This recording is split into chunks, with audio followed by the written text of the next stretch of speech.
بسم اللہ الرحمن الرحیم۔ السلام علیکم پیاری بہنوں اور بھائیوں، یہ ہم سب کا ایمان ہے کہ محمد صلی اللہ علیہ وآلہ وسلم اللہ کے آخری نبی اور رسول ہیں، اور اسلام ہی دین کامل ہے جس کی تعلیمات قیامت تک کے انسانوں کی رہنمائی کے لیے کافی ہیں۔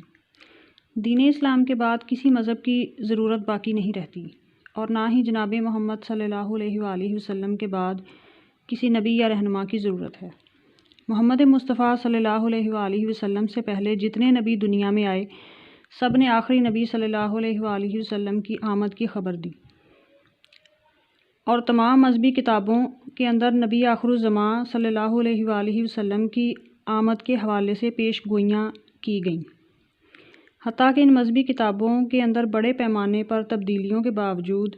آج بھی یہ پیش گوئیاں موجود ہیں، لیکن ان مذاہب کے مذہبی رہنما اسلام کے ساتھ تعصب کی وجہ سے ان پیش گوئیوں اور ان تعلیمات کو اپنے لوگوں سے چھپاتے ہیں، لیکن حقیقت پسند اور سچائی کے علمبردار بھی ہیں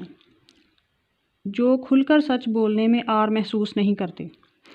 جن میں سے ایک نام پنڈت وید پرکاش ہے، جو کہ برہمن ہندو ہیں اور وہ الہ آباد یونیورسٹی سے وابستہ ہیں۔ وہ سنسکرت زبان کے ماہر بھی ہیں اور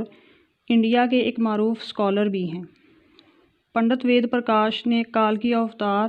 اور محمد صاحب کے نام سے ایک کتاب لکھی، جس میں انہوں نے یہ تہلکہ خیز انکشاف کیا کہ ہندو اپنی نجات کے لیے جس کالکی اوتار کا انتظار کر رہے ہیں وہ مسلمانوں کے آخری نبی محمد صلی اللہ علیہ وآلہ وسلم ہیں، جن کا ظہور 1400 سال قبل ہو چکا ہے۔ انہوں نے جب یہ کتاب لکھی تو انہوں نے اپنی اس تحقیق کو ملک کے 8 مشہور و معروف محقق پنڈتوں کے سامنے پیش کیا۔ یہ 8 پنڈت اپنے شعبے میں مستند گردانے جاتے تھے۔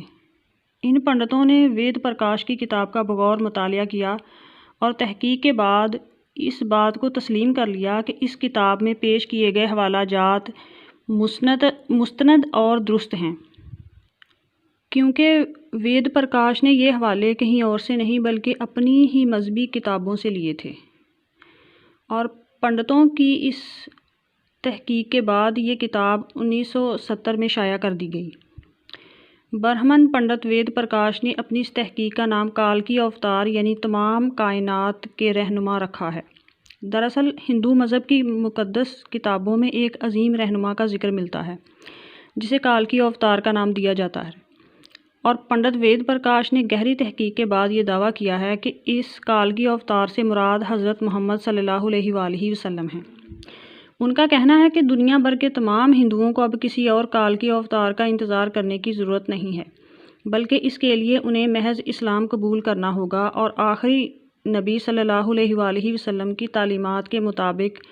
ان کے نقش قدم پر چلنا ہوگا، جو 1400 سال پہلے اپنے مشن کی تکمیل کے بعد اس دنیا سے تشریف لے جا چکے ہیں۔ اپنے اس دعوے کی دلیل میں پنڈت وید پرکاش نے ہندوؤں کی مذہبی کتاب وید سے کچھ حوالے دلیل کے ساتھ پیش کیے۔ وید کتاب میں لکھا ہے کہ کالکی اوتار بھگوان کا آخری اوتار ہوگا جو پوری دنیا کو ہدایت کا راستہ دکھائے گا۔ وید پرکاش لکھتے ہیں کہ اس پیش گوئی کا اطلاق صرف حضرت محمد صلی اللہ علیہ وآلہ وسلم کے معاملے میں درست ہو سکتا ہے۔ ویدوں کی پیش گوئی کے مطابق کالکی اوتار ایک جزیرے میں پیدا ہوں گے، اور یہ عرب علاقہ بھی ہے جسے جزیرۃ العرب کہا جاتا ہے۔ مقدس کتاب وید میں مزید لکھا ہے کہ کالکی اوتار کے والد کا نام وشنو بھگت اور والدہ کا نام سومتی ہوگا، جبکہ سنسکرت زبان میں وشنو اللہ کے معنوں میں استعمال ہوتا ہے اور بھگت کے معنی ہیں غلام اور بندہ۔ چنانچہ عربی زبان میں وشنو بھگت کا مطلب اللہ کا بندہ یا عبداللہ ہے، اور سنسکرت میں سومتی کا مطلب ہے امن والی، جو کہ عربی زبان میں آمنہ بنتا ہے، اور آخری رسول صلی اللہ علیہ وآلہ وسلم کے والد کا نام عبداللہ اور والدہ کا نام آمنہ ہی ہے۔ وید کتاب میں لکھا ہے کہ کالکی اوتار زیتون اور کھجور استعمال کرے گا اور اپنے قول و قرار میں سچا اور دیانتدار ہوگا، اور یہ دونوں پھل حضور اکرم صلی اللہ علیہ وآلہ وسلم کو مرغوب تھے، جبکہ آپ سچائی اور دیانتداری کی وجہ سے مکہ میں صادق اور امین کے لقب سے مشہور تھے۔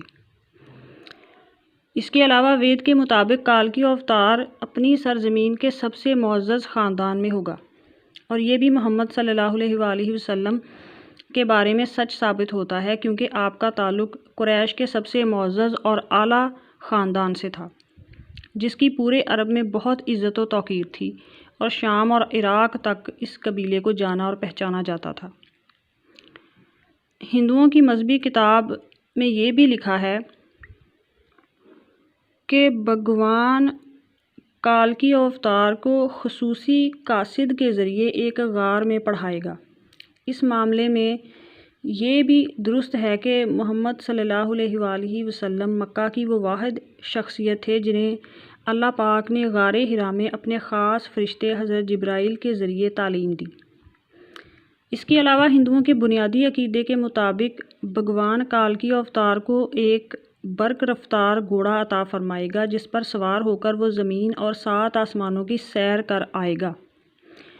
اور محمد صلی اللہ علیہ وآلہ وسلم کا براق پر معراج کا سفر اس پیش گوئی کے عین مطابق ہے۔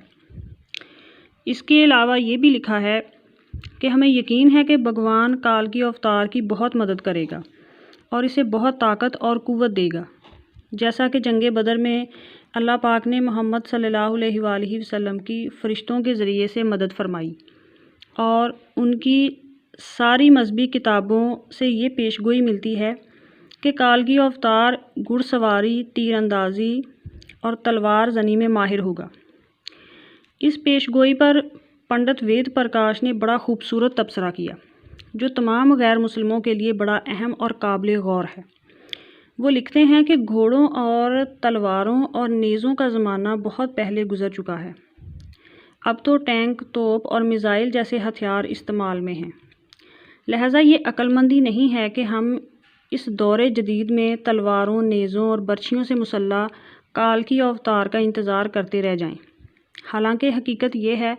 کہ مقدس کتابوں میں کالکی اوتار کے واضح اشارے حضرت محمد صلی اللہ علیہ وآلہ وسلم کے بارے میں ہیں،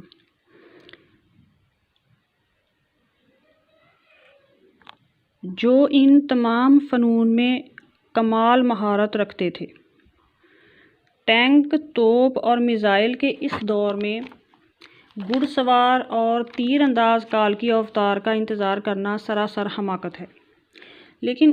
ہندو پنڈت اور ہندو گرو یہ حقیقت آج بھی اپنے لوگوں سے چھپاتے ہیں، اور ہندو آج بھی کالکی اوتار کا انتظار کر رہے ہیں۔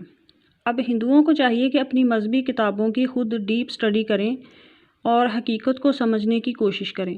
کیونکہ پوری انسانیت کی بھلائی اسی میں ہے کہ نبی آخر الزمان صلی اللہ علیہ وآلہ وسلم کی تعلیمات کو مان لیا جائے۔ اللہ پاک ہمیں سمجھنے اور عمل کرنے کی توفیق عطا فرمائے، اور پوری انسانیت کے لیے ہدایت کا راستہ آسان فرمائے۔ آمین ثم آمین۔